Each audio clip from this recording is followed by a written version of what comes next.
you, Lord, for this day. ಯೇಸುವೆ, ದಿನಕ್ಕಾಗಿ ನಾವು ಸ್ತೋತ್ರ ಸಲ್ಲಿಸ್ತೇವೆ ರಾಜ. ನೀನು ಮಾಡಿದ ಎಲ್ಲ ಕಾರ್ಯಗಳನ್ನು ಕರ್ತನೆ ನೆನೆಸಿಕೊಂಡು ನಿನ್ನ ಉಪಕಾರಗಳನ್ನು ಸ್ಮರಿಸುತ್ತ ಈಗೋ ನಿಮ್ಮ ಸಿಂಹಾಸನದ ಮುಂದೆ ಬಂದಿದ್ದೇವೆ ಸ್ವಾಮಿ. ನಮ್ಮನ್ನು ಆಶೀರ್ವದಿಸು. ನಿನ್ನ ಮಹಿಮೆಗಾಗಿ ಕರ್ತನೆ ನಮ್ಮನ್ನು ಉಪಯೋಗಿಸು. ಈ ದಿನ ದೇವರೇ ನಿನ್ನ ಒಂದು ಸ್ವಾಮಿ ಆಶೀರ್ವಾದ, ನಿನ್ನ ನಡೆಸುವಿಕೆ ನಮಗೆ ಬೇಕು. ನಿನ್ನಿಂದ ನಮ್ಮ ಜೀವಿತದಲ್ಲಿ ಒಂದು ಸ್ವಾಮಿ ಆಶೀರ್ವಾದ ಏಳಿಗೆಯನ್ನು ಉಂಟು ಮಾಡು. ನಮ್ಮನ್ನು ನೀನು ಕರೆದಿರುವಂಥದ್ದು ಸ್ವಾಮಿ ನಿನ್ನ ಹಾಗೆ ಇರುವುದಕ್ಕೆ, ನಿನ್ನೊಟ್ಟಿಗೆ ಬೆಳೆಯುವುದಕ್ಕೆ ನಮ್ಮನ್ನು ಕರೆದಿದ್ದಿ. ಅದಕ್ಕಾಗಿ ಸ್ತೋತ್ರ ದೇವರೇ. ಈ ಆರಾಧನೆಗೆ, ಈ ಒಂದು ಫೇಸ್ಬುಕ್ ಲೈವ್ಗೆ ಬರುವಂಥ ಪ್ರತಿಯೊಬ್ಬೊಬ್ಬ ಸಹೋದರ ಸಹೋದರಿಯ ನೀನು ಆಶೀರ್ವಾದ ಮಾಡು, ನೀನು ಆಶೀರ್ವದಿಸುತ್ತ ಲಾರ್ಡ್.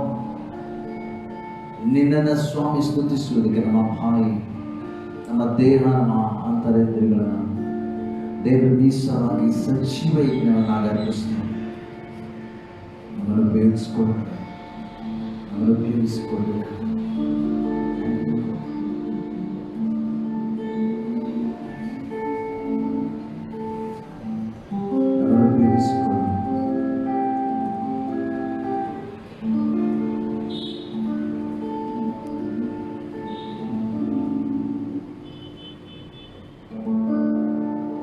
ನೆನಪೆಲ್ಲ ನಿನದಾಗಲಿ, ಮಾತೆಲ್ಲ ನಿನದಾಗಲಿ. ನೆನಪೆಲ್ಲ ನಿನದಾಗಲಿ, ಮಾತೆಲ್ಲ ನಿನದಾಗಲಿ. ದಿನವೆಲ್ಲ ನನ್ನ ನಡೆಸು, ದಿನವೆಲ್ಲ ನನ್ನ ನಡೆಸು. ನಿನ್ನ ಚಿತ್ತವ ನೆರವೇರಿಸು, ನಿನ್ನ ಚಿತ್ತವ ನೆರವೇರಿಸು. ಆಳ್ವಿಕೆ ಮಾಡು ಪರಿಶುದ್ಧ ಆತ್ಮನೇ, ಬಲಿಯಾಗಿ ತಂದಿರುವೆ ನನ್ನನ್ನೇ ಈಗಲೇ. ಆಳ್ವಿಕೆ ಮಾಡು ಪರಿಶುದ್ಧ ಆತ್ಮನೇ, ಬಲಿಯಾಗಿ ತಂದಿರುವೆ ನನ್ನನ್ನೇ ಈಗಲೇ. ಪರಿಶುದ್ಧ ಆತ್ಮನೇ, ಪರಿಶುದ್ಧ ಪರಿಶುದ್ಧ ಆತ್ಮನೇ, ನನ್ನ ಪರಿಶುದ್ಧ ಆತ್ಮನೇ. ಆಳ್ವಿಕೆ ಮಾಡು ಪರಿಶುದ್ಧ ಆತ್ಮನೇ, ಬಲಿಯಾಗಿ ತಂದಿರುವೆ ನನ್ನನ್ನೇ ಈಗಲೇ. ಆಳ್ವಿಕೆ ಮಾಡು ಪರಿಶುದ್ಧ ಆತ್ಮನೇ, ಬಲಿಯಾಗಿ ತಂದಿರುವೆ ನನ್ನನ್ನೇ ಈಗಲೇ. ಪರಿಶುದ್ಧ ಆತ್ಮನೇ, ನನ್ನ ಪರಿಶುದ್ಧ ಆತ್ಮನೇ, ಪರಿಶುದ್ಧ ಆತ್ಮನೇ, ದೇವ ಪರಿಶುದ್ಧ ಆತ್ಮನೇ. ನಿನ್ನ ಆಳ್ವಿಕೆ ನಮಗೆ ಬೇಕು ಸ್ವಾಮಿ, ನಿನ್ನ ಆಳ್ವಿಕೆ ನಮಗೆ ಬೇಕು. ಈ ಮಧ್ಯಾಹ್ನ ಸ್ವಾಮಿ ನೆನಪೆಲ್ಲ ನಿನ್ನದಾಗಬೇಕು ಕರ್ತನೆ. ಯಾವ ಮಾತೆಲ್ಲ ನಿನ್ನದಾಗಬೇಕು ಸ್ವಾಮಿ. ನಮ್ಮನ್ನು ಉಪಯೋಗಿಸು ಸ್ವಾಮಿ, ನಮ್ಮನ್ನು ಉಪಯೋಗಿಸು. Lord, use us, Lord. We worship you, Lord. Use us, Lord. Use us. ನಮ್ಮನ್ನು ಉಪಯೋಗಿಸು. Thank you, Lord.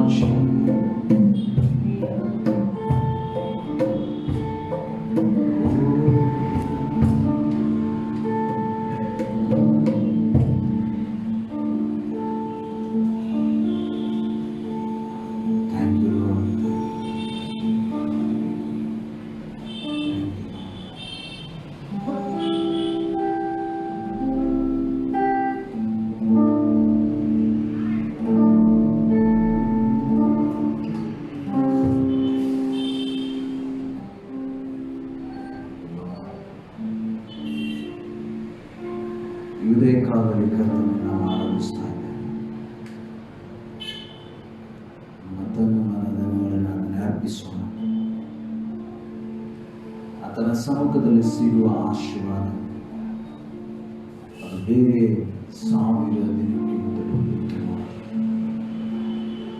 ಇನ್ನು ಮಾಡುವಂತ ಈ ಆರಾಧನೆ ಕರ್ತನ ತಾನೇ ಮೆಚ್ಚುಗೆಗೆ, ಕರ್ತನ ತಾನೇ ಮಹಿಮೆಗೆ ಬರುವ ಹಾಗೆ ರೂಪಿಸಿಕೊಳ್ಳ. ಆ ಕಡೆ ಈ ಕಡೆ ನೋಡದೆ ದೇವರ ಸಮ್ಮುಖದಲ್ಲಿ ಸರಿ, ದೇವರ ಸಮ್ಮುಖದಲ್ಲಿ ವಿಶೇಷವಾಗಿ ನಡೆಸಿಕೊಳ್ಳ.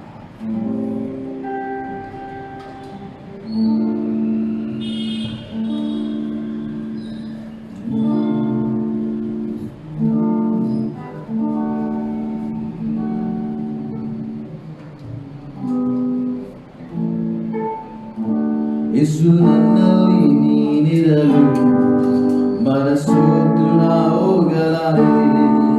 ಯೇಸು ನನ್ನಲ್ಲಿ ನೀನಿರಲು ಮನಸೋತು ನಾ ಹೋಗಲಾರೆ. ನೀವು ಎಲ್ಲವ ನೋಡಿಕೊಳ್ಳುವೆ, ನೀವು ಎಲ್ಲವ ನೋಡಿಕೊಳ್ಳುವೆ, ನೀವು ಎಲ್ಲವ ನೋಡಿಕೊಳ್ಳುವೆ, ನೀವು ಎಲ್ಲವ ನೋಡಿಕೊಳ್ಳುವೆ. ಯೇಸು ನನ್ನಲ್ಲಿ ನೀನಿರಲು ಮನಸೋತು ನಾ ಹೋಗಲಾರೆ. ಯೇಸು ನನ್ನಲ್ಲಿ ನೀನಿರಲು ಮನಸೋತು ನಾ ಹೋಗಲಾರೆ. ಸಮಾಧಾನ ಕರ್ತನಲ್ಲವೇ, ಸರ್ವಶಕ್ತನು ನೀನಲ್ಲವೇ, ಸಮಾಧಾನ ಕರ್ತನು ನೀನಲ್ಲವೇ, ಶಕ್ತನು ನೀನಲ್ಲವೇ. ಯೇಸು ನನ್ನಲ್ಲಿ ನೀನಿರಲು ಮನಸೋತು ನಾ ಹೋಗಲಾರೆ. ಯೇಸು ನನ್ನಲ್ಲಿ ನೀನಿರಲು ಮನಸೋತು ನಾ ಹೋಗಲಾರೆ. ನೀನು ಎಲ್ಲವ ನೋಡಿಕೊಳ್ಳುವೆ, ನೀನು ಎಲ್ಲವ ನೋಡಿಕೊಳ್ಳುವೆ, ನೀನು ಎಲ್ಲವ ನೋಡಿಕೊಳ್ಳುವೆ, ನೀನು ಎಲ್ಲವ ನೋಡಿಕೊಳ್ಳುವೆ. ಯೇಸು ನನ್ನಲ್ಲಿ ನೀನಿರಲು ಮನಸೋತು ನಾ ಹೋಗಲಾರೆ. ಯೇಸು ನನ್ನಲ್ಲಿ ನೀನಿರಲು ಮನಸೋತು ನಾ ಹೋಗಲಾರೆ. ಅತಿಶಯ ದೇವರು ನೀನಲ್ಲವೇ, ಆಲೋಚನಕರ್ತನು ನೀನಲ್ಲವೇ, ಅತಿಶಯ ದೇವರು ನೀನಲ್ಲವೇ, ಆಲೋಚನಕರ್ತನು ನೀನಲ್ಲವೇ. ಯೇಸು ನನ್ನಲ್ಲಿ ನೀನಿರಲು ಮನಸೋತು ನಾ ಹೋಗಲಾರೆ. ಯೇಸು ನನ್ನಲ್ಲಿ ನೀನಿರಲು ಮನಸೋತು ನಾ ಹೋಗಲಾರೆ. ನೀನು ಎಲ್ಲವ ನೋಡಿಕೊಳ್ಳುವೆ, ನೀನು ಎಲ್ಲವ ನೋಡಿಕೊಳ್ಳುವೆ, ನೀನು ಎಲ್ಲವ ನೋಡಿಕೊಳ್ಳುವೆ, ನೀನು ಎಲ್ಲವ ನೋಡಿಕೊಳ್ಳುವೆ. ಯೇಸು ನನ್ನಲ್ಲಿ ನೀನಿರಲು ಮನಸೋತು ನಾ ಹೋಗಲಾರೆ. ನನ್ನಲ್ಲಿ ನೀನಿರಲು ಮನಸೋತು ನಾ ಹೋಗಲಾರೆ. ತಾಯಿ ತಂದೆಯು ನೀನಲ್ಲವೇ, ಕಾಯುವ ಕರ್ತನು ನೀನಲ್ಲವೇ, ತಾಯಿ ತಂದೆಯು ನೀನಲ್ಲವೇ, ಕಾಯುವ ಕರ್ತನು ನೀನಲ್ಲವೇ. ಯೇಸು ನನ್ನಲ್ಲಿ ನೀನಿರಲು ಮನಸೋತು ನಾ ಹೋಗಲಾರೆ. ಯೇಸು ನನ್ನಲ್ಲಿ ನೀನಿರಲು ಮನಸೋತು ನಾ ಹೋಗಲಾರೆ. ನೀನು ಎಲ್ಲವ ನೋಡಿಕೊಳ್ಳುವೆ, ನೀನು ಎಲ್ಲವ ನೋಡಿಕೊಳ್ಳುವೆ, ನೀನು ಎಲ್ಲವ ನೋಡಿಕೊಳ್ಳುವೆ, ನೀನು ಎಲ್ಲವ ನೋಡಿಕೊಳ್ಳುವೆ. ಯೇಸು ನನ್ನಲ್ಲಿ ನೀನಿರಲು ಮನಸೋತು ನಾ ಹೋಗಲಾರೆ. ಯೇಸು ನನ್ನಲ್ಲಿ ನೀನಿರಲು ಮನಸೋತು ನಾ ಹೋಗಲಾರೆ. ಅಂದ ಚಂದವಿಲ್ಲ ನೀನಲ್ಲವೇ, ನನ್ನ ಆಸೆಯಿಲ್ಲ ನೀನಲ್ಲವೇ, ಅಂದ ಚಂದವಿಲ್ಲ ನೀನಲ್ಲವೇ, ನನ್ನ ಆಸೆಯಿಲ್ಲ ನೀನಲ್ಲವೇ. ಯೇಸು ನನ್ನಲ್ಲಿ ನೀನಿರಲು ಮನಸೋತು ನಾ ಹೋಗಲಾರೆ. ನರಸಿರಮ ನನ್ನಲ್ಲಿ ನೀನಿರಲು ನೀನು ಎಲ್ಲವ ನೋಡಿಕೊಳ್ಳುವೆ, ನೀನು ಎಲ್ಲವ ನೋಡಿಕೊಳ್ಳುವೆ, ನೀನು ಎಲ್ಲವ ನೋಡಿಕೊಳ್ಳುವೆ, ನೀನು ಎಲ್ಲವ ನೋಡಿಕೊಳ್ಳುವೆ. ಯೇಸು ನನ್ನಲ್ಲಿ ನೀನಿರಲು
ಎಲ್ಲ ಸಾಧ್ಯವು ನಿನ್ನಿಂದ, ಎಲ್ಲ ಸಾಧ್ಯ.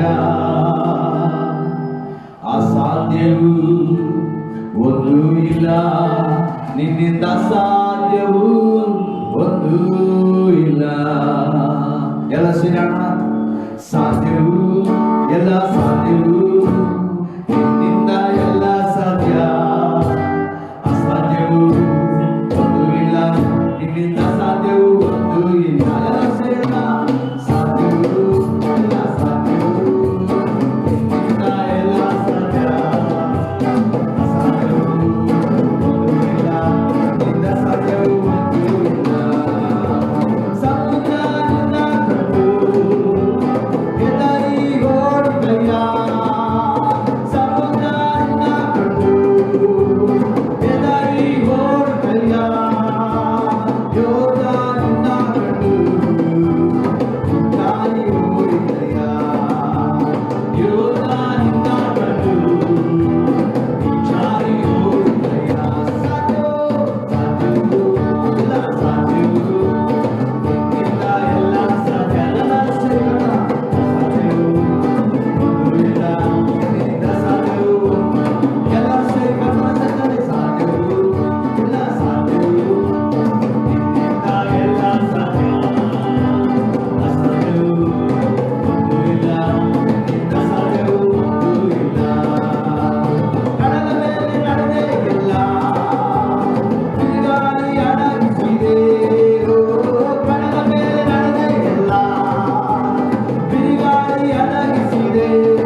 ಆತನಿಂದ ಸಾಧ್ಯವಾದದ್ದು ಒಂದು ಇಲ್ಲ. ಆತನಿಗೆಲ್ಲವೂ ಸಾಧ್ಯ. ಆತನಿಗೆಲ್ಲವೂ ಸಾಧ್ಯ.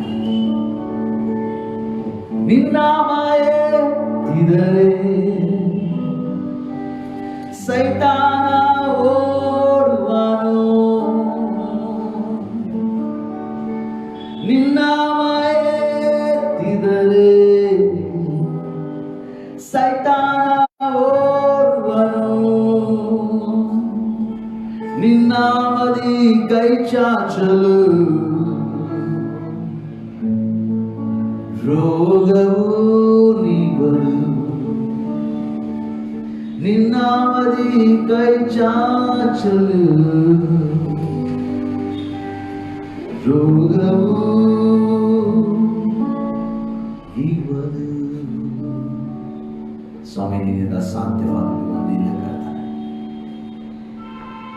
ದೇವರೇ, ನಿನ್ನಿಂದ ಸಾಧ್ಯವಾದದ್ದು ಒಂದಿಲ್ಲ. ಇಲ್ಲಿಯವರೆಗೆ ಎಲ್ಲವೂ ಸಾಧ್ಯವಾಗಿ ನಮ್ಮನ್ನು ನಡೆಸ್ತಾ ಬಂದಿರುವ ದೇವರೇ, ನನ್ನ ಜೀವಿತದಲ್ಲಿ ಆಗುವುದಿಲ್ಲ ಅನ್ನುವಂಥ ಪ್ರಶ್ನೆಗಳು ಉಳಿದುಕೊಂಡಿರುವಂಥ ಪ್ರತಿಯೊಬ್ಬ ಸಹೋದರ ಸಹೋದರಿಯ ಮೇಲೆ ಆಳ್ವಿಕೆಯನ್ನು ತೆಗೆದುಕೊಂಡು, ಇಲ್ಲ ಮಗಳೇ, ಇಲ್ಲ ಮಗನೇ, ನಿನ್ನಿಂದ ಅಸಾಧ್ಯವಾಗ್ಬೋದೇನೋ, ಯೇಸು ಕ್ರಿಸ್ತನಿಂದೆಲ್ಲವೂ ಸಾಧ್ಯ. ನಮ್ಮನ್ನು ಆತನಿಗೆ ಒಪ್ಪಿಸಿಕೊಡುವುದಾದರೆ, ನಮ್ಮ ಪರಿಸ್ಥಿತಿಗಳನ್ನು ಆತನಿಗೆ ಒಪ್ಪಿಸಿಕೊಡುವುದಾದರೆ, ನಮ್ಮ ಸಮಯವನ್ನು ಆತನಿಗೆ ಒಪ್ಪಿಸಿಕೊಡುವುದಾದರೆ, ಆತನಿಗೆ ಒಳ್ಳೆಯ ಸರ್ವಶ್ರೇಷ್ಠ. ನಮ್ಮನ್ನು ಕಾಯುವ ಆತನು ಯೇಸು ಆಗಿದ್ದಾನೆ. Thank you for this day. ದಿನಕ್ಕಾಗಿ ನಾವು ಸ್ತೋತ್ರ ಸಲ್ಲಿಸೋಣ. ವಿವಿಧ ಸ್ಥಳದಲ್ಲಿ ಫೇಸ್ಬುಕ್ ಲೈವ್ ನೋಡ್ತಿರುವಂಥ ಪ್ರತಿಯೊಬ್ಬರಿಗೆ ನಾನು ವಿಜ್ಞಾಪನೆ ಮಾಡ್ತೀನಿ. ನಿಮ್ಮ ಮನಸ್ಸಿನಲ್ಲಿ ಯಾವ ಪ್ರಶ್ನೆಗಳಿದ್ರೂ ಪರವಾಗಿಲ್ಲ, ಆ ಪ್ರಶ್ನೆಗಳಿಗೆ ಉತ್ತರ ಕೊಡುವಾಗ ನಮ್ಮ ಸರ್ವಶಕ್ತನಾಗಿದ್ದ ನಮ್ಮ ದೇವರಿಗೆ ಪ್ರತಿಯೊಂದು ಸಾಧ್ಯ. ಯೇಸುವಿಗೆ ಎಲ್ಲವೂ ಸಾಧ್ಯ. ಅದನ್ನು ಉತ್ತರಿಸುವ ದೇವರು.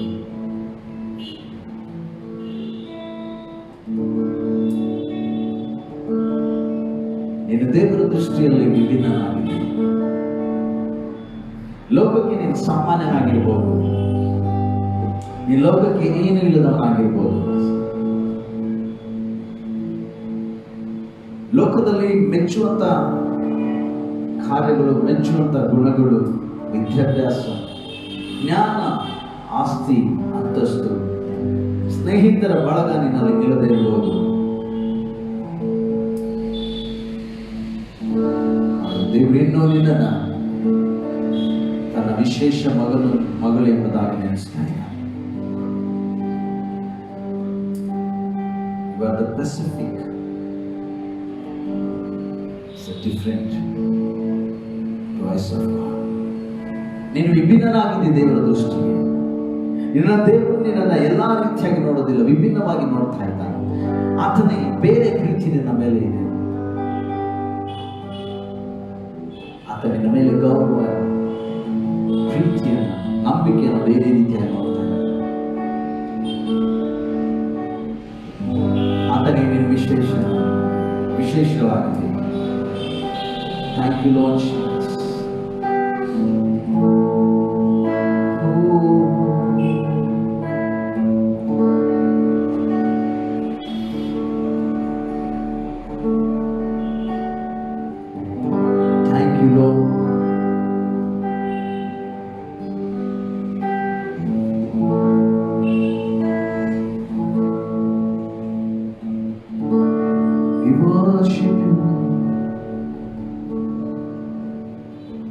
We worship you, Lord. Thank you, Lord Jesus. We worship you.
ನೀನನ್ನು ರೂಪಿಸಿದೆ ಸ್ವಾಮಿ. ನಿನ್ನ ಪ್ರೀತಿಗೆ ನಮ್ಮನ್ನು ಪಾತ್ರರಾಗಿ ಮಾಡಿದೆ. ನಿನ್ನ ಬಲವಾದ ಕಾರ್ಯಗಳು ನಮ್ಮ ಮೇಲೆ, ನಮ್ಮ ಜೀವಿತದಲ್ಲಿ ಅಪಾರವಾಗಿ ನಡೆಸ್ತಾ ಬಂದಿದೆ. ನಿನ್ನ ಪ್ರೀತಿಗೆ ಯೋಗ್ಯವಾಗುವುದಕ್ಕೆ ಯಾವ ನಿರೀಕ್ಷೆ ಇಲ್ಲದ ಸಮಯದಲ್ಲಿ ನೀನು ನಡೆಸ್ತಾ ಬಂದಿದೆ. ಕರ್ತನೆ, ನಿನ್ನ ಒಂದು ಮಹಿಮೆಗೆ ಸ್ವಾಮಿ, ನಿನ್ನ ಚಿತ್ತಕ್ಕೆ ಕರ್ತನೆ ನಾವು ಒಳಗಾಗ್ತೇವೆ. ನಮ್ಮನ್ನ ಸ್ವಾಮಿ ನೀನು ಉಪಯೋಗಿಸಿ ಎಂಬುದಾಗಿ ಪ್ರಾರ್ಥಿಸ್ತೇವೆ. ನಮ್ಮ ತಪ್ಪುಗಳನ್ನ ಮನ್ನಿಸಿ, ನಮ್ಮ ಪಾಪಗಳನ್ನ ನೆನಪಿಗೆ ತೆಗೆದುಕೊಳ್ಳದೆ ಇನ್ನೂ ನನ್ನನ್ನು ವಿಶೇಷವಾಗಿ ನೋಡ್ತಾ ಇರುವಂತಹ ಪವಿತ್ರವಾದ ಯೇಸುವೇ, ಈ ದಿನ ನಾವು ನಮ್ಮನ್ನು ನಿಗೋಪಿಸಿಕೊಳ್ಳುತ್ತೇವೆ. ನಿನ್ನ ಬಲವಾದ ಕ್ರಿಯೆಗಳ ಮೇಲೆ ನಮ್ಮನ್ನು ನಡೆಸಿ, ನಿನ್ನನ್ನೇ ಆತುಕೊಂಡು ಮುಂದೆ ಹೋಗುವುದು ಕೃಪೆ ಮಾಡಿಸು.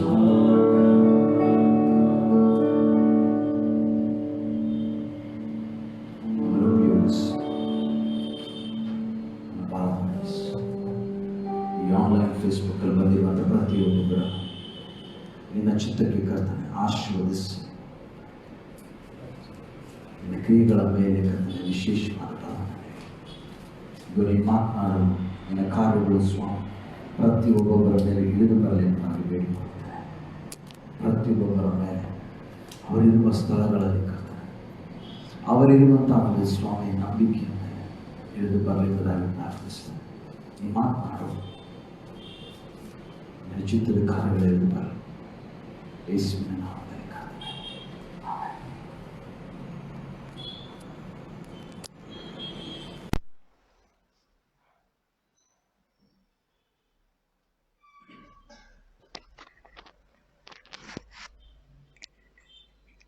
ದೇವನಾಮಕ್ಕೆ ಸ್ತೋತ್ರವಾಗಲಿ. ನಾನು ಜೀವಂದಾವತಿ ಕ್ರಿಸ್ತ ಯೇಸುವನ ಹೆಸರಿನಲ್ಲಿ ನಿಮ್ಮೆಲ್ಲರನ್ನ ನಾನು ವಂದಿಸ್ತೇನೆ. ಕರ್ತನ ಆಶೀರ್ವಾದದ ಮೇರೆಗೆ ನಮ್ಮನ್ನೆಲ್ಲರನ್ನ ದೇವರು ಜೀವಿತ ಸಂಖ್ಯೆಯಲ್ಲಿ ಎಣಿಸಿ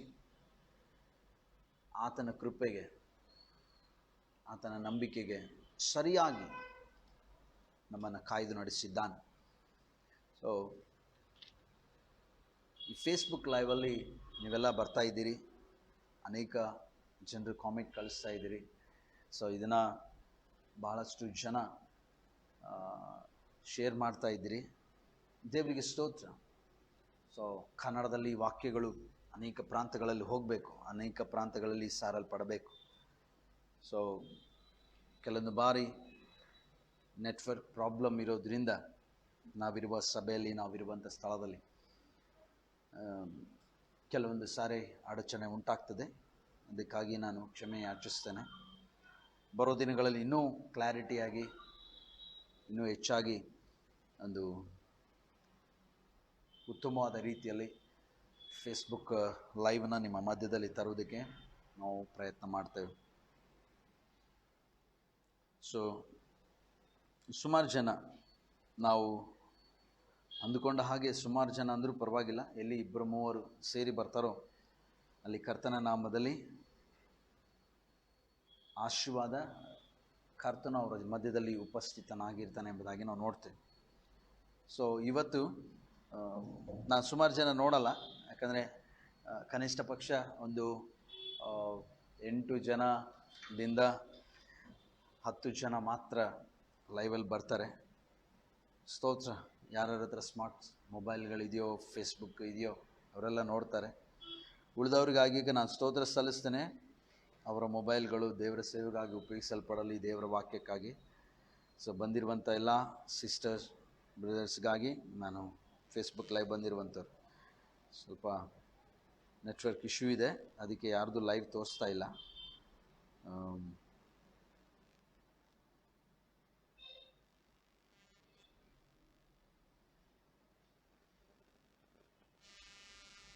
ಸೊ ಈ ಗಾಡ್ಸ್ ಫಂಡ್ ಮಿನಿಸ್ಟ್ರಿ ಲೈವನ್ನು ಕನಿಷ್ಠ ಪಕ್ಷ ಒಂದು ದಿನಕ್ಕೆ 500 ಜನ ನೋಡ್ತಾ ಇದ್ದಾರೆ. ಇನ್ನೂ ನೋಡಲಿ.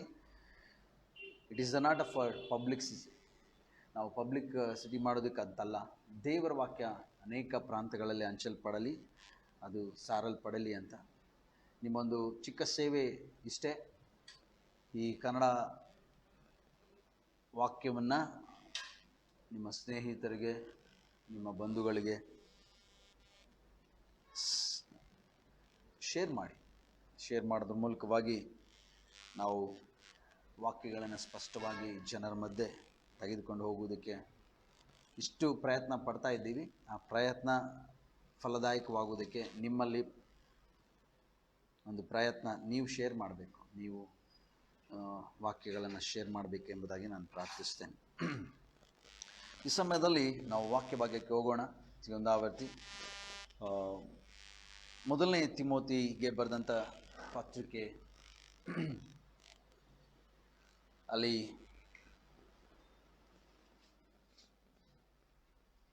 5ನೇ ಅಧ್ಯಾಯ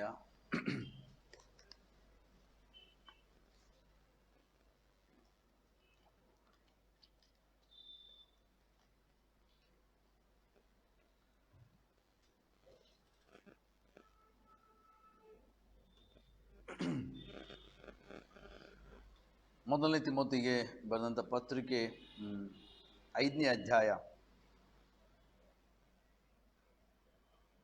ಅಲ್ಲಿ 3-4 ವಚನವನ್ನು ನಾವು ನೋಡಿಕೊಳ್ಳೋಣ.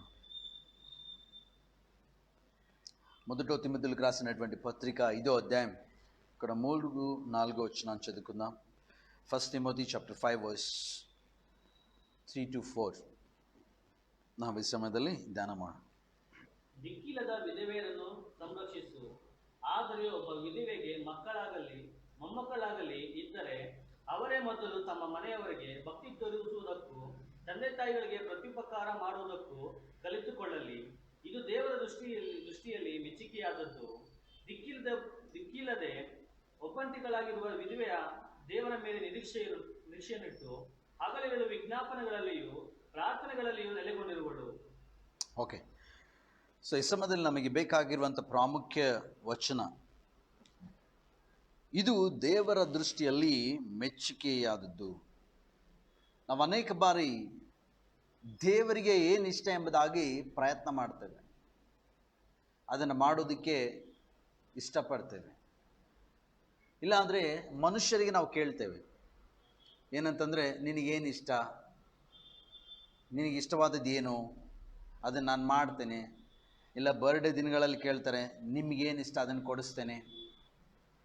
ನಾನಾ ವಿಧವಾಗಿ ಮೆಚ್ಚುಗೆಯನ್ನು ವ್ಯಕ್ತಪಡಿಸಿ ಆ ಮೆಚ್ಚುಗೆಯನ್ನು ಮೆಚ್ಚಿಸುವಂಥದ್ದು, ಅವರ ಆಶೆಗಳನ್ನು ಪೂರೈಸುವಂಥದ್ದೇ ಮೆಚ್ಚುಗೆ. ಇಲ್ಲಿ ಮೊದಲನೇ ತಿಮೋತಿ 5ನೇ ಅಧ್ಯಾಯದ 3 ಮತ್ತು 4ನೇ ವಚನದಲ್ಲಿ ಪೌಲನು ತಿಮೋತಿಗೆ ತಿಳಿಯಪಡಿಸಿರುವಂತಹ ಕೆಲವೊಂದು ವೈಯಕ್ತಿಕವಾದ ಸಂಗತಿಗಳು. ದಿಕ್ಕಿಲ್ಲದಂಥ ವಿಧವೆಯರನ್ನು ಸಂರಕ್ಷಿಸು. ಅನೇಕ ಬಾರಿ ಸಭೆಗಳಲ್ಲಿ ನಡೆಯುವಂಥ ಸಂಗತಿ ಲೋಕಕ್ಕೆ ಅನುಗುಣವಾಗಿರ್ತದೆ. ಯಾಕೆಂದರೆ ಲೌಕಿಕವಾಗಿ ವಿಧವೆಯರನ್ನು ದೂಷಿಸ್ತಾರೆ, ಇಲ್ಲಾದರೆ ಅವ್ರನ್ನ ತಿರಸ್ಕರಿಸ್ತಾರೆ. ಅವ್ರನ್ನ ಯಾವುದೇ ಕಾರ್ಯಕ್ರಮಗಳಿಗೆ,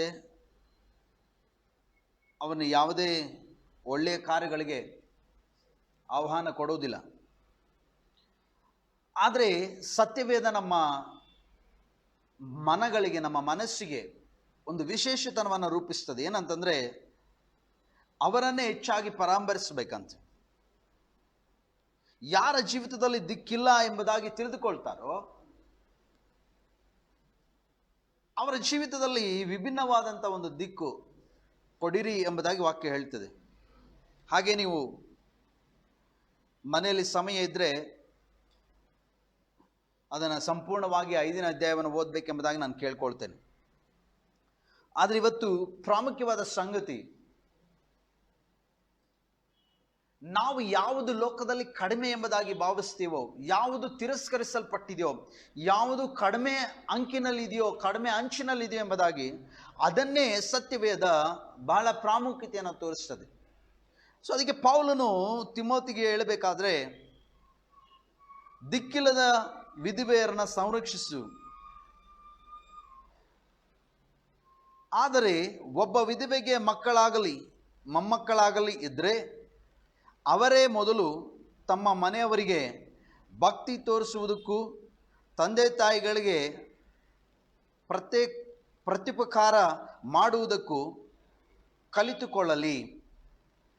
ಪ್ರತ್ಯುಪಕಾರ ಅಂದರೆ ಅವರ ಮನೆಯಲ್ಲೇ ಇರುವಂಥವರು ಅವರ ತಾಯಿಯಂದಿರಿಗೆ, ಅಂದರೆ ಅವರ ಮನೆಯವರಿಗೆ ಅವರು ರೆಸ್ಪೆಕ್ಟ್ ಕೊಡುವಂತೆ. ಅಂದರೆ ತಾಯಿ ಒಂದು ವೇಳೆ ವಿಧವೆ ಆಗಿದ್ದಾಳೆ, ಅದಕ್ಕೆ ಮಕ್ಕಳಿದ್ದಾರೆ ಅಂದರೆ ಮಕ್ಕಳು ಕೂಡ ತಾಯಿಗೆ ಗೌರವ ಸಲ್ಲಿಸುವ ಹಾಗೆ ಅವರನ್ನ ವಾಕ್ಯದಲ್ಲಿ ನಡೆಸಿ ಎಂಬುದಾಗಿ ಹೇಳ್ತಾರೆ. ನೋಡ್ರಿ, ಇಲ್ಲಿ ಯಾವುದೇ ಪ್ರಶ್ನೆಗಳಿಲ್ಲ, ಉತ್ತರಗಳಿಲ್ಲ. ಅವುಗಳನ್ನು ನಾವು ಹಾಕೋದು ಬೇಡ. ಯಾಕೆ ಹಿಂಗಾಗುತ್ತೆ? ದೇವ್ರ ಚಿತ್ತನ ಯಾವ ಚಿತ್ತ ಕೇಳೋದು ಬೇಡ. ನಾವು ದೇವರಲ್ಲಿ ಇದ್ದೀವಿ ಎಂಬುದಾಗಿ ಗೊತ್ತಾದರೆ ಆತನ ನಡೆಸುವ ಮಾರ್ಗವನ್ನು ಕಂಡು ಮುಂದೆ ಹೋಗೋಣ. ಇಲ್ಲಿ ಹೇಳ್ತಾ ಇದೆ, ಆ ಮನೆಯವರಿಗೆ ಒಂದು ವೇಳೆ ಮಕ್ಕಳು ಮೊಮ್ಮಕ್ಕಳು ಇರುವುದಾದರೆ ಅವರನ್ನು ಮೊದಲು ತಂದೆ ತಾಯಿಗಳಿಗೆ ಗೌರವಿಸುವ ರೀತಿಯಲ್ಲಿ ಅವರಿಗೆ ನಡೆಸಬೇಕು. ಯಾಕಂದರೆ ನಮ್ಮವರೇ ನಮಗೆ ರೆಸ್ಪೆಕ್ಟನ್ನು, ಮರ್ಯಾದೆಯನ್ನು ಕೊಡದೆ ಹೋದರೆ ಲೋಕವು ನಮಗೆ ಮರ್ಯಾದೆ ಕೊಡುವುದಿಲ್ಲ. ನಮ್ಮ ಸ್ವಂತ ಜನರೇ ನಮಗೆ ಮರ್ಯಾದೆಯನ್ನು ಕೊಡದೆ ಹೋದರೆ ಬೇರೆ ಲೋಕ ಕೊಡುವುದಿಲ್ಲ. ಉದಾಹರಣೆಗೆ ಸಭಾಪಾಲಕರ ವಿಷಯದಲ್ಲಿ ಆಯಿತು. ಸಭಾಪಾಲಕರ ವಿಷಯದಲ್ಲಿ ಸಭಿಕರೇ, ವಿಶ್ವಾಸಿಗಳೇ ಸೇವಕರನ್ನ ಗೌರವಿಸದೆ ಹೋದರೆ, ಅವರನ್ನು ಮಾನ್ಯತೆ ಕೊಡದೆ, ಅವರನ್ನು ಉನ್ನತವಾಗಿ ತಿಳಿಯದೆ ಹೋದರೆ ಸಮಾಜ ಇನ್ಯಾವ ರೀತಿಯಲ್ಲಿ ಅವರನ್ನು ಗುರುತಿಸಲ್ಲ. ನಮಗೆ ಪರಿಚಯ ಇರುವಂಥ ಸಂಗತಿಗಳನ್ನು ನಾವು ಹೆಚ್ಚಾಗಿ ಮಾನ್ಯತೆ ಕೊಟ್ಟು ಅವುಗಳನ್ನು ಗುರುತಿಸಬೇಕು. ಅನೇಕ ಸಭೆಗಳಲ್ಲಿ ನಡೆಯುವಂಥ ಸಂಗತಿ, ಸೇವಕರು ಅಂದರೆ ಭಯ ಇರೋದಿಲ್ಲ. ಸೇವಕರು ಅಂದರೆ ಅವರ ಮೇಲೆ ಒಂದು ಗೌರವ ಭಕ್ತಿಯನ್ನು ತೋರಿಸೋದಿಲ್ಲ. ಅವರನ್ನು ಅವರೊಳಗಡೆ ಸಾಮಾನ್ಯರೆಂಬುದಾಗಿ ನೆನೆಸ್ತಾರೆ. ದೇವರ ವಾಕ್ಯ ಎಂದಿಗೂ ಹಾಗೆ ಹೇಳೋದಿಲ್ಲ. ಪ್ರತಿಯೊಬ್ಬರಿಗೂ ಒಂದು ಸನ್ಮಾನತೆ ಇದೆ, ಗೌರವ ಇದೆ. ಆ ಗೌರವದ ಮೂಲಕವಾಗಿ ನಾವು ಪ್ರತಿಯೊಬ್ಬರನ್ನ ಕ್ರಿಸ್ತ ಯೇಸುವಿನ ಹೆಸರಿನಲ್ಲಿ ಗೌರವಿಸಬೇಕು, ಪ್ರೀತಿಸಬೇಕು, ಸನ್ಮಾನಿಸಬೇಕು. ಇದು ಸತ್ಯವೇದ ನಮಗೆ ತಿಳಿಸುವಂಥ ಸಂಗತಿಗಳಾಗಿದೆ. ಅದಕ್ಕೆ ನಾವು ಕೂಡ ದೇವ ಮಕ್ಕಳಾಗಿ, ದೇವ ಮನುಷ್ಯರಾಗಿರುವಾಗ ನಮ್ಮಲ್ಲಿ ಒಂದು ಕಲಿಕೆ ಇರಬೇಕು, ಒಂದು ಗುಣ ಕಲಿಯುವಂಥದ್ದಿರಬೇಕೇನೆಂದರೆ, ನಮಗಿಂತಲೂ ಹೆಚ್ಚಾದವರು, ನಮಗಿಂತ ಕೀಳಾದವ್ರನ್ನ ನಾವು ಹೆಚ್ಚಾಗಿ ಪ್ರೀತಿಸುವಂಥದ್ದು, ಹೆಚ್ಚಾಗಿ ಗೌರವಿಸುವುದನ್ನು ಕಲಿಯಬೇಕು. ಇದು ಕ್ರಿಸ್ತ ಯೇಸುವಿನಲ್ಲಿ ಇರುವಂಥ ಗುಣಲಕ್ಷಣಗಳು. ಪಾಪಿಯಾಗಿರಬಹುದು, ನೀತಿವಂತರಾಗಿರಬಹುದು, ಯಾರೇ ಆದರೂ ಯೇಸು ಕ್ರಿಸ್ತನು ಅವ್ರನ್ನ ಸಮವಾಗಿ ಪ್ರೀತಿಸಿ ಸಮವಾಗಿ ಗೌರವಿಸುವನಾಗಿದ್ದಾನೆ. ನೋಡ್ರಿ, ಆತನ ಬಳಿಗೆ ಕುಷ್ಠರೋಗಿಗಳು ಬಂದರು, ಆತನು ಚೀಮಾರಿ ಹಾಕದೆ, ಅವರಿಂದ ದೂರ ಹೋಗದೆ ಅವರನ್ನು ಮುಟ್ಟಿ ಸ್ವಸ್ಥ ಮಾಡಿದಂಥ ದೇವರು. ಪಾಪಿಗಳು, ವ್ಯಭಿಚಾರ ಸ್ತ್ರೀ ಆತನ ಬಳಿಗೆ ತಂದಾಗ ಆತನು ಆಕೆಯನ್ನು ಓರೆ ಕಣ್ಣಿನಿಂದ ನೋಡದೆ, ಸಿಟ್ಟಾಗಿ ನೋಡದೆ, ಆಕೆಯನ್ನು ಒಂದೇ ರೀತಿಯಾಗಿ ಸಾಮಾನ್ಯ ಜನರ ನೋಡುವ ರೀತಿ, ಸಾಮಾನ್ಯ ಪ್ರಿಯರನ್ನ ಪ್ರೀತಿಸುವ ಹಾಗೆ ಪ್ರೀತಿಸಿ ಆಕೆಯನ್ನು ಎಚ್ಚರಿಸ್ತಾನೆ. ಈ ಗುಣ ಮಾತ್ರ ಸತ್ಯವೇದದಲ್ಲಿ ಯೇಸುವಿನಲ್ಲಿ ಮಾತ್ರ ಸಿಗುತ್ತೆ, ಮತ್ತಾರಲ್ಲಿ ಸಿಕ್ಕೋದಿಲ್ಲ. ಲೋಕದಲ್ಲಿ ಹುಡುಕ್ರಿ, ಅವರವರ ಗುಣಲಕ್ಷಣಗಳಿಗೆ ಅವರವರ ಹಾಗೆ ಪ್ರೀತಿಗಳಿದೆ, ಅವರನ್ನ ಆ ರೀತಿ ಪ್ರೀತಿಸಬೇಕೆಂಬುದಾಗಿ ಹೇಳ್ತಾರೆ. ಆದರೆ ಕ್ರೈಸ್ತಿಯ ಮಕ್ಕಳು ನಾವು ಕಲಿಯಬೇಕಾಗಿರುವಂಥ ಸಂಗತಿ ಏನಂತಂದರೆ, ನಾವು ಪ್ರತಿಯೊಬ್ಬರನ್ನ ಪ್ರೀತಿಸಬೇಕು, ಪ್ರತಿಯೊಬ್ಬರನ್ನ ಗೌರವಿಸಬೇಕು, ಪ್ರತಿಯೊಬ್ಬರನ್ನ ಸನ್ಮಾನಿಸಬೇಕು. ಇದು ದೇವರು ನಮಗೆ ಕಲಿಸಿಕೊಡುವಂಥ, ಇಲ್ಲ ಸತ್ಯವೇದ ನಮಗೆ ಅರಿವಿಕೆಯನ್ನುಂಟು ಮಾಡುವಂಥ ಮೊದಲನೆಯ ಗುಣಲಕ್ಷಣವಾಗಿದೆ. ಕೆಲವೊಬ್ಬ ಯೌವನಸ್ಥರು ಎಲ್ಲರನ್ನ ಪ್ರೀತಿಸ್ಬೇಕಂತೇಳಿ ಎಲ್ಲರನ್ನೂ ಪ್ರೀತಿ ಮಾಡೋಕ್ಕೆ ಪ್ರಾರಂಭಿಸ್ತಾರೆ. ನಾನು ಲೌಕಿಕವಾದ ಪ್ರೀತಿ ಬಗ್ಗೆ ಮಾತಾಡ್ತಾ ಇಲ್ಲ, ಸಿಕ್ಕವ್ರನ್ನೆಲ್ಲ ಅಪ್ಪಿಕೊಂಡು ಮುದ್ದು ಕೊಡೋಕ್ಕಲ್ಲ. ಪ್ರೀತಿ ಅಂದರೆ ನಿನ್ನ ನೆರೆಯವನನ್ನು ನಿನ್ನ ಹಾಗೆ ಪ್ರೀತಿಸಬೇಕು. ಅಂದರೆ ನೀನು ನಿನಗೆ ಎಷ್ಟು ಸಾಮಾನ್ಯತೆ ಅಲ್ಲ ಮಾನ್ಯತೆಯನ್ನು ಮಾನ್ಯತೆ ಕೊಡ್ತೀಯೋ ಅದೇ ರೀತಿಯಾಗಿ ನೀನು ನಿನ್ನ ನೆರೆಯವರನ್ನ, ಅವ್ರು ಕಡಿಮೆ ಆಗಿರ್ಬೋದು, ಅವ್ರ ಎಜುಕೇಷನಲ್ಲಿ ಕಡಿಮೆ ಆಗಿರ್ಬೋದು, ಬಣ್ಣದಲ್ಲಿ ಕಡಿಮೆ ಆಗಿರ್ಬೋದು, ಎತ್ತರದಲ್ಲಿ ಕಡಿಮೆ ಆಗಿರ್ಬೋದು, ಏನೇ ಆಗಿರ್ಬೋದು, ಅವರನ್ನ ಸರಿಯಾಗಿ ನೀವೇನು ಮಾಡಬೇಕಂದ್ರೆ ಗೌರವಿಸಬೇಕಾಗ್ತದೆ. ಇದು ನಿಜವಾದ ಸಂಗತಿ. ಇದನ್ನು ಕಲಿಯಬೇಕು. ಪೌಲನಿಗೆ ತಿಮೋತಿ ಎಚ್ಚರಿಸ್ತಾ ಇದ್ದಾನೆ, ಕಲಿಸ್ತಾ ಇದ್ದಾನೆ, ನೀನು ಯಾವ ರೀತಿ ಇರಬೇಕು. ಗಂಡನನ್ನ ಕಳೆದುಕೊಂಡಿರುವಂತಹ ಒಬ್ಬ ಸ್ತ್ರೀ ಯಾವ ರೀತಿಯಲ್ಲಿ ಸಭೆ ಗೌರವಿಸಲ್ಪಡಬೇಕು ಅದನ್ನ ಪೌಲನಲ್ಲಿ ತಿಳಿಯಪಡಿಸ್ತಾ ಇದ್ದಾನೆ. ಹೆಚ್ಚಾದ ಮಾನ್ಯತೆ ಕೊಡ್ರಿ. We need to be respect. ಕೆಲವರು ಈ ಗುಣಗಳನ್ನು ನೋಡಿದ್ರೆ ಲೌಕಿಕವಾಗಿ ಅವ್ರನ್ನ ಚೀಮಾರಿ ಆಗ್ತಾ, ಅವ್ರನ್ನ ದೂಷಿಸ್ತಾ, ಅವ್ರನ್ನ ಒಳ್ಳೆ ಕಾರ್ಯಕ್ರಮಕ್ಕೆ ಕರೆಯದೆ ದೂರ ಇಡ್ತಾರೆ. ನನಗೆ ಯಾವಾಗಲೂ ಒಂದು ಅನುಮಾನ ಅಂತಲ್ಲ, ಒಂದು ನಗು ಬರುತ್ತೆ. ವಿಧವೆಯರನ್ನ ಅಶುಭ ಎಂಬುದಾಗಿ ಹೇಳ್ತಾರೆ.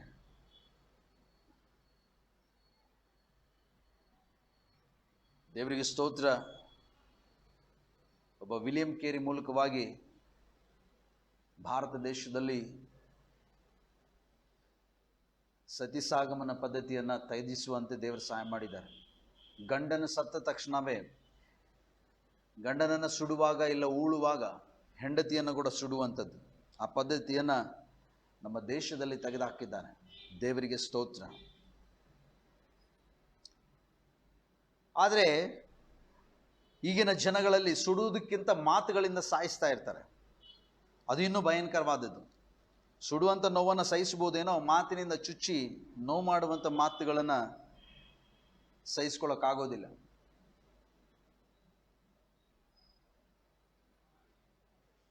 ಒಬ್ಬರನ್ನ ಕೀಳಾಗಿ ನೋಡುವಂಥದ್ದು ನಮ್ಮ ಹಕ್ಕಲ್ಲ. ದೇವರು ನಮಗೆ ಕಲಿಸಿರುವಂಥದ್ದು ಒಬ್ಬರನ್ನ ಗೌರವಿಸುವಂಥದ್ದು.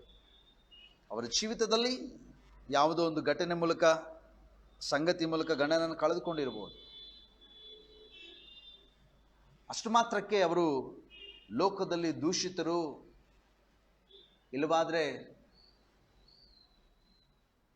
ದರಿದ್ರರು ಎಂಬುದಾಗಿ ಗುರುತಿಸುವಂಥದ್ದು ಸತ್ಯವೇದ ಯಾವತ್ತಿಗೂ ಹೇಳುವುದಿಲ್ಲ. ಸಾಮಾನ್ಯ ಪ್ರಜೆ, ಕೌಟುಂಬಿಕವಾಗಿರುವಂಥ ಪ್ರಜೆ, ವಿಧವೆ, ಇದು ಯಾವುದಕ್ಕೂ ಬೇರೆ ಸಮಾನತೆಗಳಿಲ್ಲ. ಅದಕ್ಕೊಂದೇ ಒಂದು ಸಮಾನತೆ, ಕ್ರಿಸ್ತನ ಪ್ರೀತಿ. ಅದಕ್ಕೆ ಪೌಲನಿಗೆ ಎಚ್ಚರಿಸ್ತಾ ಇದ್ದಾನೆ. ಬೇರೆ ಬೇರೆ ಬೇರೆ ರೀತಿಯಾದಂಥ ಗೌರವಗಳು ನಿನ್ನ ಸಭೆಯಲ್ಲಿ ಇರಬಾರ್ದು. ಬೇರೆ ಬೇರೆಯಾದಂಥ ಒಂದು ಹೆಸರಿನ ಮೂಲಕ, ಗುಣಗಳ ಮೂಲಕ ಬೇರೆಯವ್ರನ್ನ ಪ್ರೀತಿಸಬಾರ್ದು. ಆ ಪ್ರೀತಿ ಒಂದೇ ಥರ ಇರಬೇಕು. ಆ ಪ್ರೀತಿ ಯಾವ ಥರ ಅಂದರೆ ಕ್ರಿಸ್ತನ ಪ್ರೀತಿಯಾಗಿರಬೇಕು. ದೇವರ ಮೆಚ್ಚುವಂತಹ ಕಾರ್ಯಗಳು ನಮ್ಮಲ್ಲಿ ಇರಬೇಕು. ಅದನ್ನೇ ಪೌಲನು ತಿಮೋತಿಗೆ ಹೇಳ್ಕೊಡ್ತಾ ಇದ್ದಾನೆ. ದೇವರು ಮೆಚ್ಚುವಂಥ ಕಾರ್ಯಗಳೇನೆಂದರೆ, ನಾವು ಲೋಕದಲ್ಲಿ ಯಾವುದು ದರಿದ್ರ, ಕೀಳು ಎಂಬುದಾಗಿ ಅನ್ಕೊಳ್ತೀವೋ ಅದರ ಮೂಲಕವಾಗಿ ದೇವರು ಹೆಚ್ಚಿಸುವುದಕ್ಕೆ ಇಷ್ಟಪಡ್ತಾನೆ. ನಾವು ನೋಡ್ತೇವೆ, ಇಸ್ರಾಯೇಲರಲ್ಲಿ ಯಾವ ವಿಧವೆ ಇರಲಿಲ್ವಾ ಒಬ್ಬ ಪ್ರವಾದಿಯನ್ನು ಸಾಕುವುದಕ್ಕೆ? ಆದರೆ ಒಬ್ಬ ವಿಧವೆ ಬಳಿಗೆ ತನ್ನ ಸೇವಕನನ್ನ, ಪ್ರವಾದಿಯನ್ನು ದೇವರು ಕಳಿಸ್ಕೊಡ್ತಾರೆ. ನಾನು ಯಾಕೆ ಉದಾಹರಣೆ ಹೇಳ್ತಾ ಇದ್ದೀನಿ ಅಂದರೆ, ದೇವರ ಚಿತ್ತದಲ್ಲಿ, ದೇವರ ಯೋಜನೆಯಲ್ಲಿ ನೀನು ನೇಮಿಸಲ್ಪಟ್ಟಿದೆಯ ಸಹೋದರಿ.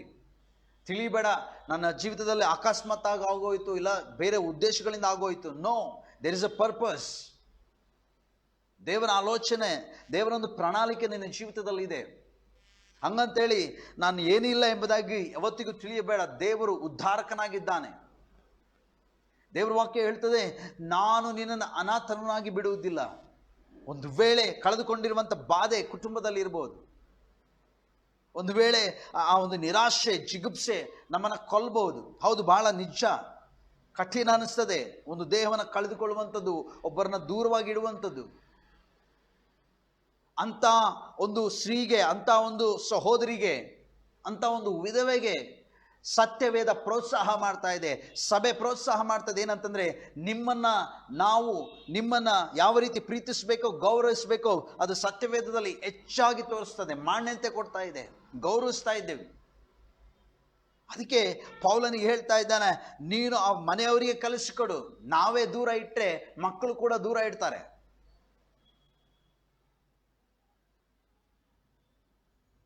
ದೇವರು ಏನನ್ನು ಇಷ್ಟಪಡ್ತಾರೋ ಅದನ್ನು ತಿಳಿದುಕೊಳ್ಳೋದಕ್ಕೆ ಪ್ರಯತ್ನಿಸ್ರಿ ಯವನಸ್ತ್ರೆ. ಪ್ರಿಯ ಸಹೋದರ ಸಹೋದರಿ, ಕ್ರೈಸ್ತ ಕುಟುಂಬದವರೇ, ದೇವರು ಏನನ್ನ ಇಷ್ಟಪಡ್ತಾರೋ, ಏನು ಮೆಚ್ಚುಗೆ ಪಡ್ತಾರೋ ಅದನ್ನು ಹುಡುಕಿ ಅದನ್ನು ಮಾಡುವುದಕ್ಕೆ ಪ್ರಯತ್ನ ಮಾಡ್ರಿ. ಎಲ್ಲ ಮೆಚ್ಚುಗೆಗಳಲ್ಲಿ ಇದೊಂದು ದೇವರ ದೃಷ್ಟಿಗೆ ಮೆಚ್ಚುಗೆಯಾದದ್ದು. ಏನಂತಂದ್ರೆ ದಿಕ್ಕಿಲ್ಲದವರನ್ನ ಪರಾಮರ್ಶಿಸುವಂಥದ್ದು, ವಿಧವೆಯರನ್ನ ಗೌರವಿಸುವಂಥದ್ದು, ಅವರ ಮಕ್ಕಳ ಮೇಲೆ, ಅವರ ಕುಟುಂಬದ ಮೇಲೆ ಒಂದು ಪ್ರೀತಿಯನ್ನು ತೋರಿಸುವಂಥದ್ದು ದೇವರು ಇಷ್ಟಪಡುವಂಥ ಕಾರ್ಯ. ಇದನ್ನು ಅನೇಕ ಸಭೆಗಳು ಮಾಡೋದಿಲ್ಲ, ಅನೇಕ ಕುಟುಂಬಗಳು ಮಾಡೋದಿಲ್ಲ. ಅದನ್ನು ಬೇರೆಯಾಗಿ ನೋಡ್ತಾರೆ.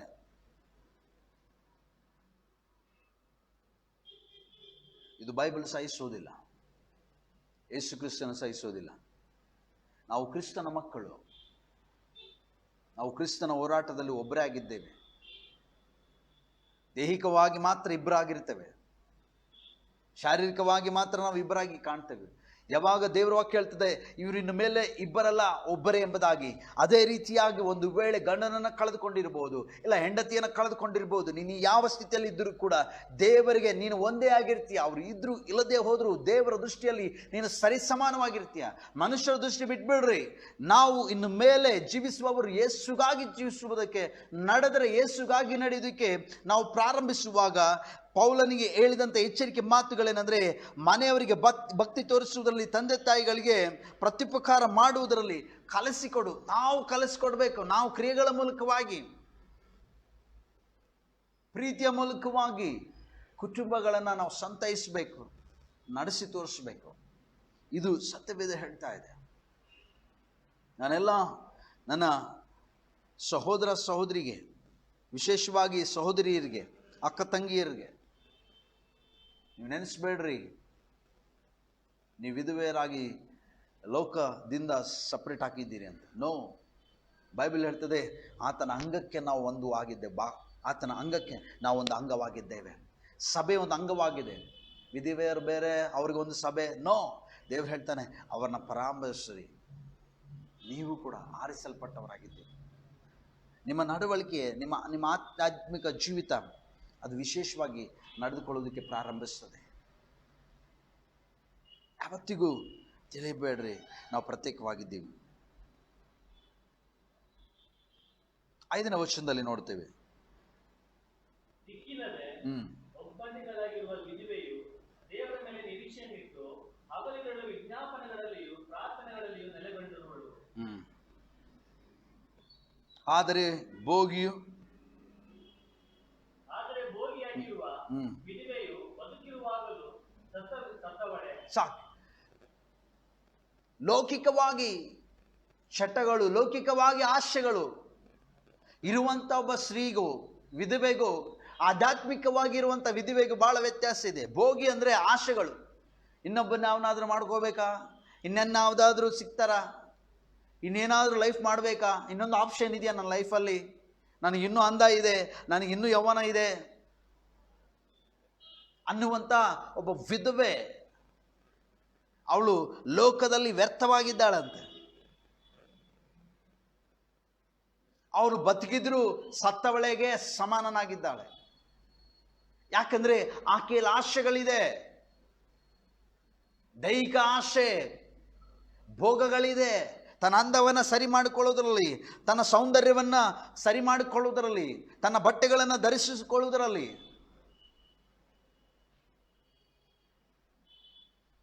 ಅಂತ ಒಬ್ಬ ಭೋಗಿಯ ವಿಧವೆ ಬದುಕಿದ್ದರೂ ಸತ್ತವಳೆಂಬುದಾಗಿ ವಾಕ್ಯ ಹೇಳ್ತದೆ. ಯಾಕೆಂದ್ರೆ ನಿಜವಾದ ಒಬ್ಬ ದಿಕ್ಕಿಲ್ಲದಂಥ ವಿಧವೆ ಏನ್ ಮಾಡ್ತಾಳೆ ಅಂದ್ರೆ, ದೇವರ ಮೇಲೆ ನಿರೀಕ್ಷೆಯನ್ನಿಟ್ಟು ಹಗಲಿರುಳು ವಿಜ್ಞಾಪನೆಗಳಲ್ಲಿಯೂ ಪ್ರಾರ್ಥನೆಗಳಲ್ಲಿಯೂ ನೆಲೆಗೊಂಡಿರ್ತಾಳಂತೆ. ದೇವರ ಮೇಲೆ ನೆಲೆಗೊಳ್ಳ್ರಿ. ದೇವರು ಕೊಟ್ಟಂತ ಅಂದವಾದ ಜೀವಿತದಲ್ಲಿ ಜೀವಿಸಿ, ಅದರಲ್ಲಿ ಆದಂಥ ಘಟನೆಗಳು, ಗಂಡನನ್ನು ಕಳೆದುಕೊಂಡಿರುವಂಥ ಸಂದರ್ಭ ಮುಗಿದು ಹೋದ ಮೇಲೆ ಮತ್ತೊಂದು ನಿರೀಕ್ಷೆಯಲ್ಲಿ ದೇವರ ಮೇಲೆ ಇರಬೇಕು ಹೊರತು ಲೌಕಿಕವಾಗಿ ಬೇರೆ ಒಂದು ಸೌಂದರ್ಯ, ಬೇರೆ ಒಂದು ದೇಹದ ಮೇಲೆ ಭೋಗಗಳನ್ನು ಇಡುವುದು ಒಳ್ಳೆಯದಲ್ಲ ಎಂಬುದಾಗಿ ವಾಕ್ಯ ಹೇಳ್ತಾ ಇದೆ. ಇವತ್ತು ಯಾಕೆ ಈ ವಾಕ್ಯವನ್ನು ನಾನು ಮಾತನಾಡುವುದಕ್ಕೆ ದೇವರು ಪ್ರೇರೇಪಿಸ್ತಾ ಇದ್ರೆ ಗೊತ್ತಿಲ್ಲ. ಆದರೆ ಒಂದನ್ನು ನಾನು ನಿರೀಕ್ಷೆ ಹೇಳ್ತೇನೆ, ಬಹಳಷ್ಟು ಸ್ತ್ರೀಯರು ಭೋಗಕ್ಕಾಗಿ ಇನ್ನೂ ತಮ್ಮ ಜೀವಿತವನ್ನು ಸರಿಯಾಗಿ ಇಟ್ಕೊಂಡಿದ್ದಾರೆ. ನಾನು ಹೇಳ್ತಾ ಇದ್ದೇನೆ, ಇನ್ನೂ ಭೋಗಕ್ಕಾಗಿ ನಿಮ್ಮ ಅಂದಗಳನ್ನು, ನಿಮ್ಮ ಸೌಂದರ್ಯವನ್ನು ಇನ್ನೂ ಕಾಪಾಡಿಕೊಳ್ತಾ ಇದ್ರೆ ದೇವರ ವಾಕ್ಯ ಹೇಳ್ತದೆ, ನೀನು ಬದುಕಿದ್ರು ಸತ್ತವಳೆಂಬುದಾಗಿ. ಆಶೆಗಳು ಬೇಡ. ದಿಕ್ಕಿಲ್ಲದವಳಾಗಿದ್ದೀಯಾ? ನಿರೀಕ್ಷೆ ಉಳ್ಳವಳಾಗಿರ. ದೇವರ ಸನ್ನಿಧಾನದಲ್ಲಿ ಪ್ರಾರ್ಥನೆ ಮಾಡು. ದೇಶಕ್ಕಾಗಿ ಪ್ರಾರ್ಥಿಸು, ರಾಜ್ಯಕ್ಕಾಗಿ, ಸಭೆಗಳಿಗಾಗಿ ಪ್ರಾರ್ಥಿಸು. ದೇವರ ನಡೆಸುವಿಕೆ ಆಗಿದೆ. ಇದು ದೇವರ ಹೆಚ್ಚಿಸುವಂತ ಕಾರ್ಯ ಸಹೋದರಿ, ಸಹೋದರ. ದೇವರ ಕಾರ್ಯವನ್ನು ನೆರವೇರಿಸುವಂತ ಕಾರ್ಯ. ಕೆಲವೊಬ್ಬರು ಹೆಂಡತಿ ಸತ್ತ ಮೇಲೆ ಇನ್ನೊಂದು ಮದುವೆಗಾಗಿ ಕಾಯ್ತಾ ಇರ್ತಾರೆ. ಆಯ್ತು, ಆಗಿದ್ದು ಆಗೋಯ್ತು, ದೇವರ ನಿರೀಕ್ಷೆಯಲ್ಲಿರಬೇಕು. ಇನ್ನು ಮೇಲೆ ನನ್ನ ಪ್ರಯತ್ನ, ನನ್ನ ಯೋಚನೆ ದೇವ ಕೊಟ್ಟಿದ್ದೇನೆ ಅಂತೇಳಿ ನಿರೀಕ್ಷಿಸಿ ನಡೆಯುವವರು ಬಹಳ ಕಡಿಮೆ.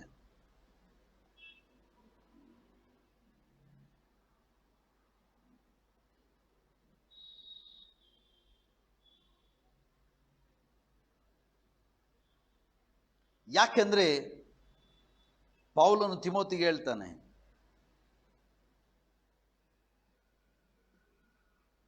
ವಿಧವೆಯರು ನಿಂದೆಗೆ ಗುರಿಯಾಗದಂತೆ ಈ ಆಜ್ಞೆಗಳನ್ನು ಮಾಡು. ಯಾಕೆಂದ್ರೆ ದೇವರ ದೃಷ್ಟಿಯಲ್ಲಿ ನೀವು ನಿಂದಾರಹಿತರಾಗಬೇಕು, ದೋಷವಿಲ್ಲದವರಾಗಬೇಕು. ಆ ರೀತಿಯಾದ ನಡವಳಿಕೆ ದೇವರು ಇಷ್ಟಪಡ್ತಾ ಇದ್ದಾರೆ. ಅದಕ್ಕೆ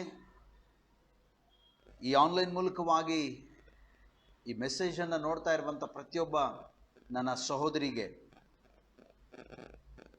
ವಿಧವೆಯರಿಗೆ ಒಂದು ವಿನಂತಿ. ನೀವು ಕ್ರಿಸ್ತನಲ್ಲಿ ಪ್ರಾರ್ಥನೆ ಪೂರ್ವಕವಾಗಿ ನೆಲೆಗೊಳ್ಳ್ರಿ.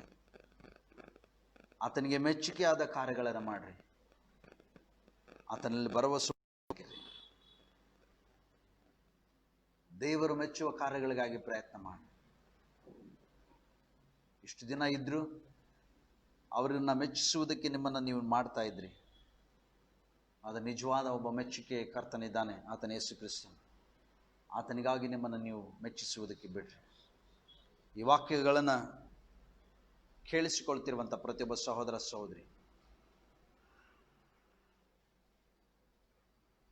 ಈ ವಾಕ್ಯಗಳನ್ನು ಧ್ಯಾನಿಸ್ತಿರುವಂಥ ಪ್ರತಿಯೊಬ್ಬ ಸಹೋದರ ಸಹೋದರಿಗೆ ನನ್ನ ವಿಶೇಷ ಮನವಿ, ನಿಮ್ಮನ್ನು ನೀವು ದೇವರಿಗೆ ಮೆಚ್ಚುಗೆಯಾಗಿ ಎಂಬುದಾಗಿ ವಾಕ್ಯ ಹೇಳುವ ಪ್ರಕಾರ ನಾನು ಪ್ರತಿಯೊಬ್ಬ ಕ್ರೈಸ್ತ ಕುಟುಂಬಗಳಿಗೆ ವಿಜ್ಞಾಪನೆ ಮಾಡ್ತೇನೆ. ಯಾವುದೇ ವಿಧವೆಯನ್ನು ತಿರಸ್ಕರಿಸಬೇಡ್ರಿ. ಯಾವ ವಿಧವೆಯನ್ನ ಇಲ್ಲ ಸಲ್ಲದ ಮಾತುಗಳಿಂದ ನಿಂದೆಗೆ ಗುರಿ ಮಾಡಬೇಡ್ರಿ. ಅವ್ರನ್ನ ಗೌರವಿಸಿರಿ, ಅವ್ರನ್ನ ಪ್ರೀತಿಸ್ರಿ, ಅವನ್ನ ಪರಾಂಬರಿಸ್ರಿ. ಇದು ದೇವರು ಮೆಚ್ಚುವ ಕಾರ್ಯವಾಗಿದೆ. ಸಭೆಯಲ್ಲಿ ಯಾರೇ ಆಗಿರ್ಬೋದು, ಅವನ ನಿಂದೆಗೆ ಗುರಿ, ಅವನ್ನ ಮಾತಿಗೆ ಅವಳು ವಿಧವೆ ಅಂತ ಹೇಳಿ ಹಿಂಸೆ ಪಡಿಸ್ಬೇಡ್ರಿ. ನನ್ನ ಸಹೋದರಿ, ನನ್ನ ಅಕ್ಕ, ನನ್ನ ತಂಗಿ ಎಂಬುದಾಗಿ ಗುರುತಿಸ್ರಿ. ಇದು ದೇವರು ಹೇಳುವಂತ ಆಜ್ಞೆ. ಇದರ ಮೂಲಕವಾಗಿ ಸಭೆಯಲ್ಲಿ ಆಶೀರ್ವಾದ, ಕುಟುಂಬದಲ್ಲಿ ಆಶೀರ್ವಾದ ಉಂಟಾಗ್ತದೆ. ಇದು ನಾನು ಮೆಚ್ಚುವಂತ ಕಾರ್ಯ ಅಲ್ಲ ರೀ. ದೇವರ ವಾಕ್ಯ ಹೇಳ್ತದೆ, ದೇವರು ಮೆಚ್ಚುವಂತ ಕಾರ್ಯ ಇದಾಗಿದೆ. ಒಬ್ಬ ವಿಧವೆಯನ್ನು ಗೌರವಿಸುವುದರಲ್ಲಿ, ಅವನ್ನ ಪರಾಂಬರಿಸುವುದರಲ್ಲಿ ದೇವರ ಮೆಚ್ಚುಗೆ ಇದೆ. ಅವನ್ನ ನೋಡಿಕೊಳ್ಳುವುದರಲ್ಲಿ ದೇವರ ಮೆಚ್ಚುಗೆ ಇದೆ. ಅದನ್ನು ಮಾಡುವಂತಹ ಕಾರ್ಯಗಳು ನೀವು ಮಾಡದೆ ಹೋದರೆ ದೇವರು ಇಷ್ಟಪಡುವುದಿಲ್ಲ. ಒಂದು ವೇಳೆ ಸಭೆಯಾಗಿ ನೀವು ಮಾಡುವುದಾದರೆ ದೇವರು ಆ ಸಭೆಯನ್ನು ಇಷ್ಟಪಡ್ತಾರೆ, ಕುಟುಂಬವನ್ನು ಇಷ್ಟಪಡ್ತಾರೆ, ಸ್ಥಳಗಳನ್ನು ಇಷ್ಟಪಡ್ತಾರೆ. ಅಂಥವನ್ನ ದೇವರು ಆಶೀರ್ವಾದ ಮಾಡ್ತಾರೆ. ಇವತ್ತಾದರೂ ನಾವು ವಿಧವೆಯರನ್ನ ಗೌರವಿಸುವುದಕ್ಕೆ ಪ್ರಾರಂಭಿಸೋಣ, ಪ್ರಾರ್ಥನೆ ಮಾಡೋಣ. ಸರ್ವಶಕ್ತನಾದ ದೇವರೇ, ಈ ವಾಕ್ಯವನ್ನು ನಾವು ಕೇಳಿದ್ದೇವೆ. ಇದರ ಮೂಲಕವಾಗಿ ನಾವು ನಮ್ಮ ಸಭೆಯಲ್ಲಿರುವಂಥ ವಿಧವೆಯರನ್ನ ಗೌರವಿಸುವುದಕ್ಕೆ, ನಮ್ಮ ಅಕ್ಕಪಕ್ಕದ ವಿಧವೆಯರನ್ನ ಗೌರವಿಸಿ ಅವನ ಕ್ರಿಸ್ತನ ಯೇಸುವಿನಲ್ಲಿ ಪರಾಂಬರಿಸುವುದಕ್ಕೆ ನಮಗೆ ಬಲ ಕೊಡ್ರಿ, ಜ್ಞಾನವನ್ನು ಕೊಡ್ರಿ. ಒಂದು ವೇಳೆ ಯಾರಾದರೂ ತಿರಸ್ಕರಿಸಿ ಅವರನ್ನ ದೂಷಣೆ ಮಾಡುತ್ತಿರುವಂಥ ನಾಲಿಗೆಗಳು, ಮನಸ್ಸುಗಳನ್ನು ಕ್ಷಮಿಸಿ ನೀನು ಶುದ್ಧೀಕರಿಸಬೇಕೆಂಬುದಾಗಿ ಪ್ರಾರ್ಥಿಸ್ತೇನೆ. ದೇವರೇ, ಎಲ್ಲವನ್ನ ಕಳೆದುಕೊಂಡು ದೆಸೆಗೆಟ್ಟವರಾಗಿರುವಂತಹ ನನ್ನ ಸಹೋದರಿ ಸಹೋದರರನ್ನು ಸಹಾಯ ಮಾಡಿ ನಡೆಸು. ಗಂಡನನ್ನು ಕಳೆದುಕೊಂಡಿರುವಂಥ, ಹೆಂಡತಿಯನ್ನು ಕಳೆದುಕೊಂಡಿರುವಂಥ ಕುಟುಂಬಗಳು ಇದ್ದಿದ್ದಾದರೆ ಅವನ್ನ ಪರಾಂಬರಿಸು. ಅವ್ರಿಗೆ ನೀನು ನಾಯಕನಾಗಿ ನಡೆಸು. ಅವ್ರನ್ನ ನೀನು ಸ್ವಾಮಿ ಸಮಾಧಾನಕ್ಕೆ ಕರೆದುಕೊಂಡು ಬಾ. ನಿನ್ನ ಮೇಲೆ ಆತ್ತುಕೊಂಡು ನಡೆಯುವುದಕ್ಕೆ ಕೃಪೆ ತೋರಿಸು. ನಮಗೆ ನೆನಪಿದೆ, ನಾವು ಅನುಭವಿಸಿದ್ದೇವೆ. ನೀನು ಒಳ್ಳೆಯ ದೇವರು ಎಂಬುದಾಗಿ, ಪ್ರೀತಿಯ ಕರ್ತನೆಂಬುದಾಗಿ. ಪ್ರತಿಯೊಬ್ಬ ಸಹೋದರ ಸಹೋದರಿಯನ್ನು, ವಿಶೇಷವಾಗಿ ವಿಧವೆಯರನ್ನು ನೀನು ಪರಾಂಬರಿಸು ಸ್ವಾಮಿ. ಸಂತೈಸು, ಮಕ್ಕಳನ್ನು ಮೊಮ್ಮಕ್ಕಳನ್ನು ಬಲಪಡಿಸು. ಯೇಸುವಿನ ನಾಮದಲ್ಲಿ ಈ ಪ್ರಾರ್ಥನೆ ಬೇಡಿ ಹೊಂದಿಕೊಂಡಿದ್ದೇವೆ ತಂದೆ.